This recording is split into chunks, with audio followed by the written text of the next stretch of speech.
Halo sahabat Merdeka, berjumpa dengan saya Lulu Handayani dalam Top News Kamis 15 Mei 2025.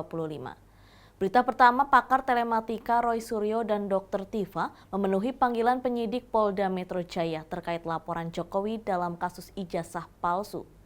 Selanjutnya, Polres Jakarta Timur berhasil meringkus preman berkedok ormas inisial PP yang mengancam pensiunan polisi berpangkat Ibtu. Pakar telematika Roy Suryo memenuhi undangan klarifikasi di Polda Metro Jaya terkait tudingan ijazah palsu yang dilaporkan Presiden ke-7 Joko Widodo. Kepada penyidik, Roy Suryo meminta untuk tidak sembarangan memakai pasal di Undang-Undang ITE untuk menjeratnya. Mantan Menpora itu mengaku ikut menyusun naskah akademik Undang-Undang ITE. Ia meminta kepada penyidik untuk tidak asal memberikan pasal Undang-Undang ITE.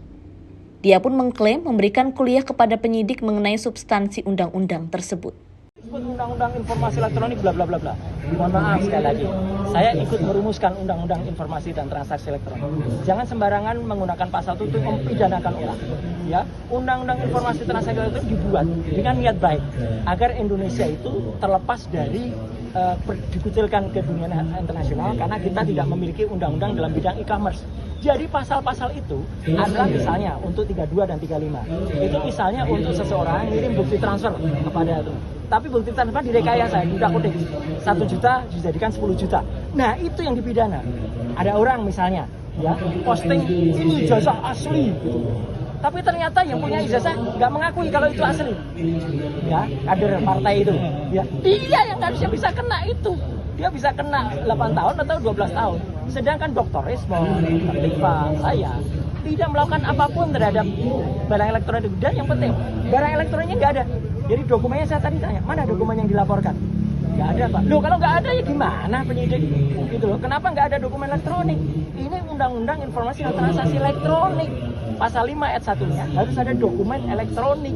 Jadi kalau dokumen elektroniknya nggak ada, sama saja dengan kita tiba-tiba Bang Rustam ini tiba-tiba dituduh melakukan pembunuhan, tapi mayatnya nggak ada.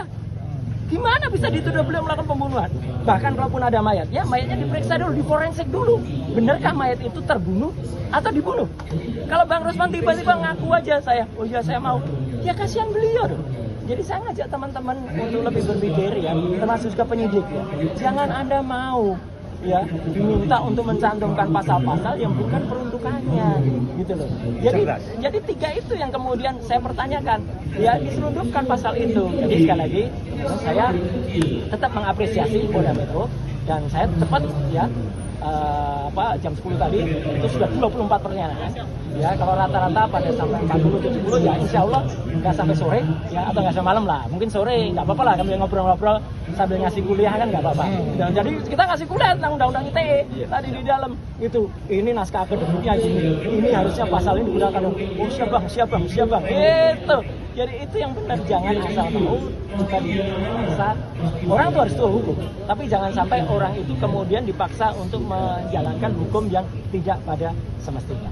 Polisi meringkus preman berkedok ormas inisial PP yang mengancam pensiunan polisi berpangkat Ibtu sebagai tersangka pengancaman di Pasar Induk Kramat Jati. Korban merupakan Kepala Keamanan Pasar Induk Kramat Jati, Jakarta Timur. Aksi premanisme kembali terjadi dan viral di media sosial. Dalam video, terlihat seorang pria yang memakai kaos putih diancam oleh salah seorang pria memakai baju hitam yang diduga seorang ormas. Pria berkaos putih ini sebenarnya merupakan seorang purnawirawan Polri.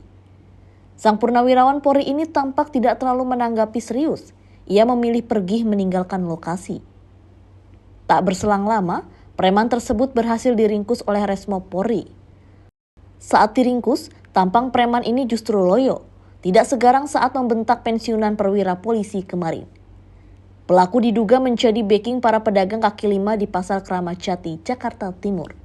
Kini, pelaku dibawa ke Polda Metro Jaya guna mempertanggungjawabkan tindakannya. Demikian informasi kali ini bersama saya, Lulu Handayani. Simak berita lainnya hanya di merdeka.com.